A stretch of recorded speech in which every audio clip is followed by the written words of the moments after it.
மைண்ட்ஃபுல்னஸ்ன்றது தியானமா? Self Avera இருக்கிறது. அதாவது சுய விழிப்புணர்வோட இருக்கிறது தான் நாங்க மைண்ட்ஃபுல்னஸ்ன்னு சொல்லுவோம். நாங்க ஒரு வேலையை செய்யும் பொழுது, அந்த வேலையை மட்டும் நாங்க ஃபுல்லா கான்சென்ட்ரேட் பண்ணி செய்யறது. அதாவது எங்களோட ஃபோக்கஸ் தெளிவா இருக்கும். Welcome to 30 days mindfulness. 30 நாள்ல மைண்ட்ஃபுல்னஸை பத்தி ஒரு சின்ன ஒரு அவேர்னஸ் உங்களுக்கு நான் இந்த பிஎம் எக்ஸாம்பிள் சேனல்ல தரேன். எப்படி எங்களோட லைஃப்ல ஒரு ப்ரோக்ரஸ் இருக்கும்.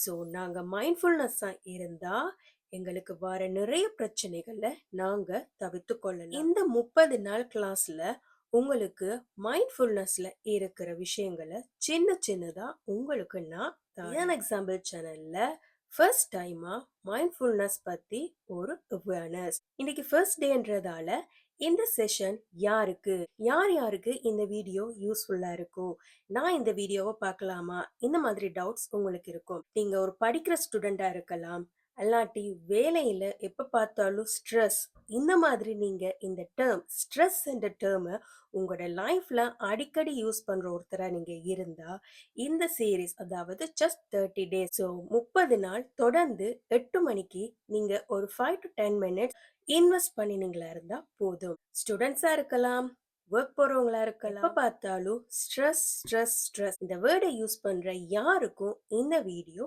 யூஸ்ஃபுல்லா இருக்கும்னு சொல்லி நான் நம்புறேன். இப்போ என் லைஃப்லயும் நான் ஸ்ட்ரெஸ் இந்த வேர்டை அடிக்கடி யூஸ் பண்ணேன். ஆனா சில லைஃப்ல அப்ளை பண்ணும் பொழுது அது எங்களுக்குள்ள பெரிய மாற்றங்களை ஏற்படுத்துது.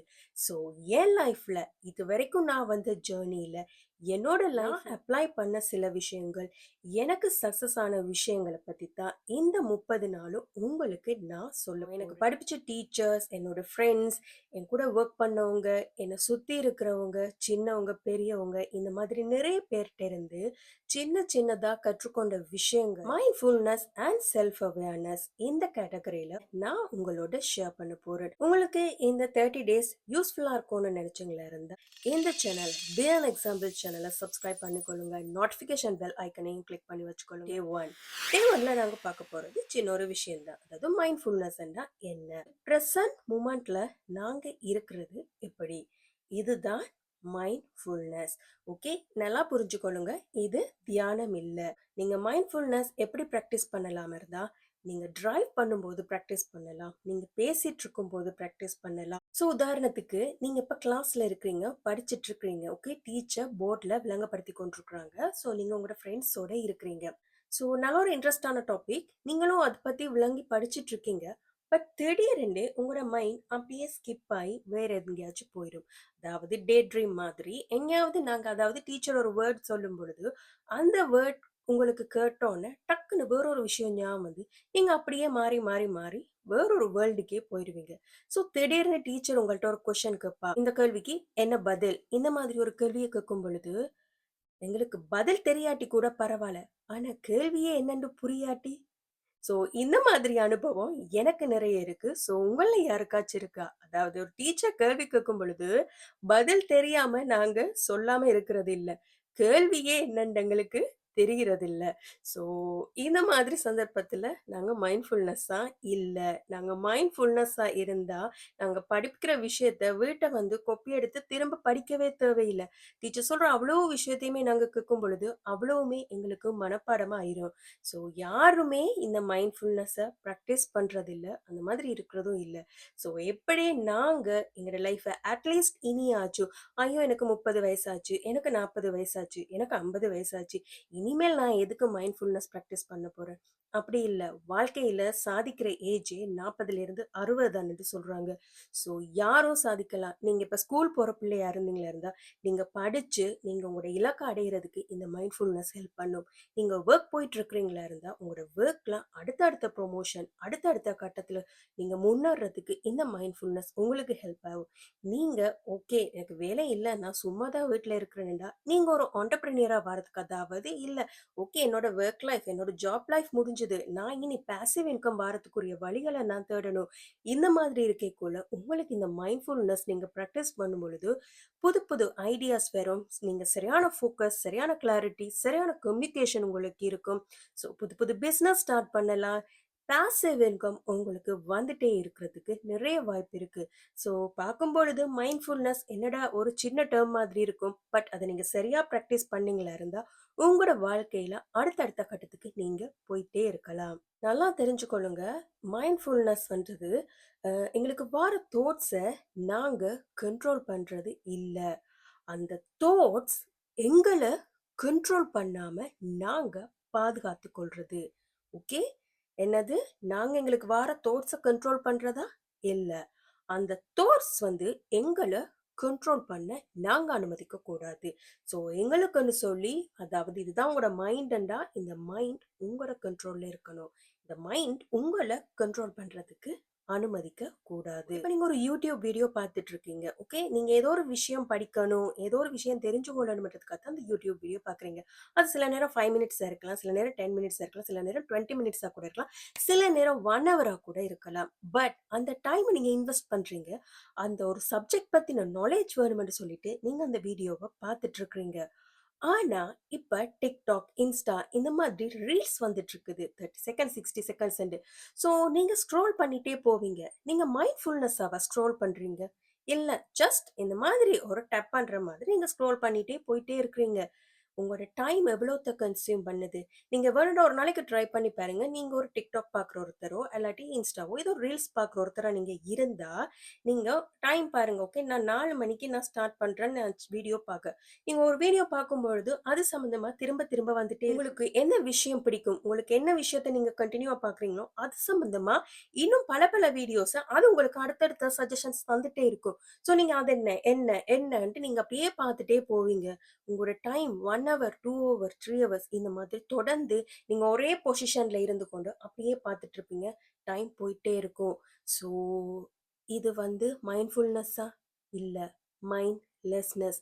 அதாவது நீங்க உங்களோட மனச இழந்து நீங்க அதுட்ட பொறுப்பா குடுத்துட்டீங்க. ஸோ அது ஏதோ தட்டி பார்த்துட்டு பார்த்துட்டு அப்படியே போயிட்டே இருக்கும். ஸோ இதுதான் உங்கள கண்ட்ரோல் பண்ணுது. இந்த மாதிரி கண்ட்ரோல் பண்றதுக்கு நீங்க அனுமதிக்க கூடாது. இந்த மைண்ட்ஃபுல்னஸ்ஸ நாங்க பிராக்டிஸ் பண்றதுக்கு சில டெக்னிக்ஸ் இருக்குது. அதுல உதாரணமா பிரீத்திங், அதாவது மூச்சு பயிற்சி, ஜர்னலிங், பாடி ஸ்கேனிங், தாட்ஸ்க்கு லேபிள் பண்றது. Breathing very good. மத்தது ஜர்னலிங், மத்தது தாட்ஸ்க்கு லேபிள் பண்றது. யா, லேபிளிங் த தாட்ஸ், மத்தது பாடி ஸ்கேன். ஓகே. இந்த 4 டெக்னிக்ஸ் இருக்குது. இந்த 4 டெக்னிக்ஸ்ல உங்களுக்கு எந்த டெக்னிக்ஸ் சூட்டபிள் ஆகுது? உங்களுக்கு எந்த டெக்னிக்ஸ் உங்களுக்கு வொர்க் அவுட் ஆகுது? அந்த நீங்க 4 டெக்னிக்ஸுமே நீங்க யூஸ் பண்ணலாம். ஆனா சில பேருக்கு ஏதாவது ஒரு டெக்னிக் டக்குன்னு அவங்களுக்கு பிடிச்சிரும். அதுக்கு அவங்க அடாப்ட் ஆயிருவாங்க. ஸோ அத நீங்க கூடுதலா பிராக்டிஸ் பண்ணும் பொழுது, உங்களுக்கு மைண்ட்ஃபுல்னஸ் ஈஸியா பிராக்டிஸ் பண்ணலாம். ஸோ இன்னைக்கு நான் உங்களுக்கு பிரீத்திங், அதாவது நாங்க மூச்சு விடுவோம். ஸோ இப்ப நான் உங்களோட பேசிட்டு இருக்கும் பொழுது, நீங்க இந்த வீடியோ பார்த்துட்டு இருக்கும் பொழுது மூச்சு விட்டுட்டு இருந்திருப்பீங்க. ஆனா, நான் மூச்சு விடுறேனா, நான் சுவாசிக்கிறேனான்ற தாட் உங்கள்ல யாருக்காவது வந்துச்சா? நாங்க பேசிட்டு இருக்கும் பொழுதும், எங்களோட சுவாசத்துல நாங்க அவதானமா இருக்கிற ஒரு ஸ்டேஜ் பிராக்டிஸ் பண்ண பண்ண உங்களுக்கு அது ஈஸியா வந்துரும். ஸோ ஸ்டார்ட்ல என்னன்னு பிராக்டிஸ் பண்றது? ஜஸ்ட் 3 மினிட்ஸ் ஓ 5 மினிட்ஸ் ஒவ்வொரு நாளும் நீங்க படுக்க போறதுக்கு முதல், அல்லாட்டி விடிய எழும்பினோன, நீங்க நீங்க இருக்கிற இடத்திலேயே நீங்க அப்படியே இருந்து கொண்டும் நீங்க சுவாசிக்கிறத அவதானிச்சீங்களாண்டாலே போதும். அதாவது உங்களோட மூச்சு நல்ல ஆழமா இருக்கணும். ஸோ இது ஸ்ட்ரெஸ் ரிலீஸ். நாங்க டக்குனு கோவம் வருது, ஸ்ட்ரெஸ்ன்றோன சொல்லுவோம். ஓகே, ஒருக்கா மூச்ச இழுத்து விடன்னு சொல்லுவோம். அப்ப நாங்க என்ன பண்ணுவோம்? இந்த மாதிரி நீங்க செஞ்சு பாருங்களேன். ஏதோ ஒரு பெரிய ரிலீஃப் ஒண்ணு கிடைக்கிற மாதிரி இருக்கும். ஏன் நாங்க அந்த டைம் மூச்ச இழுத்து விடன்னு சொல்லும் பொழுது, அந்த சுவாசத்த நாங்க அவதானிக்கிறோம். அந்த மூச்ச எடுத்து அப்படியே நாங்க விடும் பொழுது, அந்த மூச்சுலங்கிற அவதானம் போகுது. அதே அவதானத்த ஒவ்வொரு நாளும் ஒரு 5 நிமிஷம் நீங்க செஞ்சு பாருங்க. இப்ப நீங்க என் கூட ஒருக்கா பிராக்டிஸ் பண்ணி பாருங்க. ஜஸ்ட் ஒண்ணுமில்ல. இந்த வீடியோ அப்படியே போகட்டும். நான் இன்ஹேல்ன்னு சொல்லும்பொழுது மூச்ச எடுங்க. எக்ஸ்ஹேல் என்று சொல்லும்பொழுது மூச்ச விடுங்க. Okay? Ready? Inhale, exhale. Inhale, exhale. Inhale, exhale. இதுல நிறைய டெக்னிக்ஸ் இருக்கு. அதாவது டைமிங் செட் பண்றது, 478ன்னு சொல்லுவாங்க, 369ன்னு சொல்லுவாங்க. இந்த மாதிரி டைமிங் எல்லாம் இருக்கு. ஸோ யூடியூப்ல நிறைய வீடியோஸ் இருக்குது. ஸோ நீங்க அது சம்மந்தமா தேடி நீங்க பார்த்துக்கொள்ளலாம். இல்ல உங்களுக்கு என்ன மாதிரி மூச்சு பயிற்சி செய்யணுமெண்டா கமெண்ட்ல மென்ஷன் பண்ணுங்க. நான் தனியா ஒரு வீடியோவா உங்களுக்கு அப்லோட் பண்றேன். ஓகே. ஸோ இந்த டெக்னிக்க அதாவது உங்களோட மூச்சை எடுக்கிறதும், மூச்சை விடுறதையும் நீங்க அவதானிங்க. ஜஸ்ட் அவதானிங்க. அந்த அவதானிக்கும் பொழுது கவனிக்க வேண்டிய ஒரு விஷயம், ஸோ இந்த நிறைய ஏர் இருக்கு, இந்த காத்து. ஸோ இந்த காத்து அப்படியே மூக்கால போய் சுவாசப்பையில போய் திரும்ப வெளியில வருகுது. அதை கற்பனை பண்ணுங்க. கற்பனை பண்ணுங்கன்ட்டு சொல்றது உணருங்க, அவதானிங்க. ஸோ அந்த மூச்சு வருது, ஓகே. இன்ஹேல்னு நான் சொல்லும் பொழுது அந்த மூச்சு வருது, உங்களோட நாஸ்ட்ரில்ஸ் உங்களோட மூக்கு துவாரத்தால அந்த மூச்சு காத்து உள்ள போகுது. அப்ப அந்த காத்து மூக்கால போறத நீங்க அவதானிங்க.